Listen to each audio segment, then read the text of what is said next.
అక్షయతృతీయ వచ్చిందంటే ఆ రోజు బంగారం షాపులు కిటకిటలాడతాయి. ఎంతో కొంత బంగారం కొంటే లక్ష్మీదేవి అనుగ్రహం లభిస్తుందని చెబుతుంటారు. అయితే మధ్య తరగతివారు ఈ రోజుల్లో బంగారం కొనాంటే చాలా ఇబ్బంది పడతారు. కొనడానికి తగినంత ఆర్థిక స్థోమత లేక కొనకపోతే ఏమవుతుందోనని ఆందోళన చెందుతారు. అక్షయతృతీయ రోజు ఏప్రిల్ 30 బంగారమే కొనాల్సిన పనిలేదు. గోల్డ్కు బదులుగా మరికొన్ని వస్తువు కొన్నా బంగారంతో సమానమేనని పండితులు చెబుతున్నారు. ఇప్పుడు అలాంటి వస్తువుల గురించి తెలుసుకుందాం. వైశాఖ మాసంలో శుక్లపక్షంలోని 3వ రోజును అక్షయ తృతీయ అని అంటారు. ఈ రోజున చేసే ఏ శుభకార్యమైనా శాశ్వత ఫలితాలను ఇస్తుందని నమ్ముతారు. అందుకే దీనిని అక్షయ తృతీయ అని పిలుస్తారు. 12 నెలల్లో ప్రతి శుక్లపక్ష తృతీయ శుభప్రదమైనదని కూడా నమ్ముతారు. అయితే వైశాఖ మాసంలోని తృతీయను అత్యంత శుభప్రదమైన సమయంగా పరిగణిస్తారు. బంగారం కొనలేని వారు కనీసం వెండి వస్తువులు కొనుగోలు చేస్తారు. బంగారం, వెండి రెండు నవగ్రహాలను సూచిస్తుంది. గురువు శుక్రులను సూచిస్తుంది.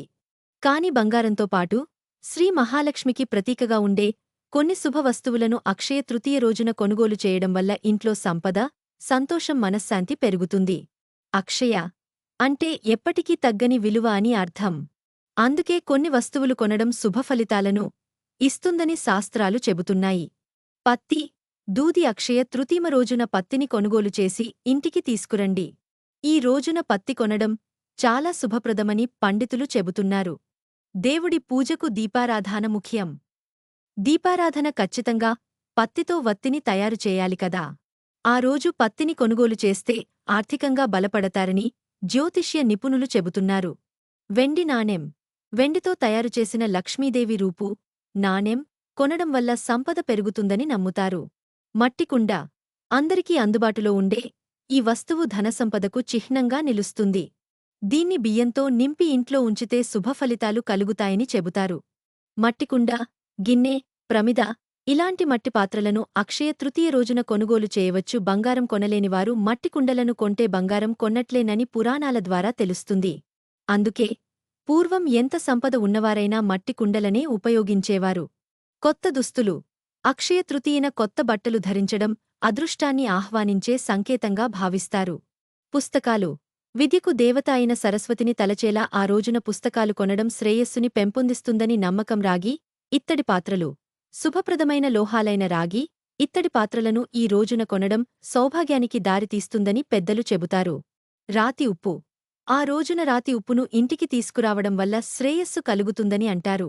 అయితే ఆ రోజు కొనుగోలు చేసిన రాతి ఉప్పును తినకూడదని గుర్తుంచుకోండి.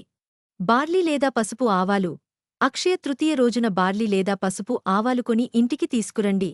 బార్లీ లేదా పసుపు ఆవాలు కొనడం బంగారం, వెండి వంటి లోహాలను కొన్నంత ప్రయోజనకరంగా ఉంటుందని అంటారు.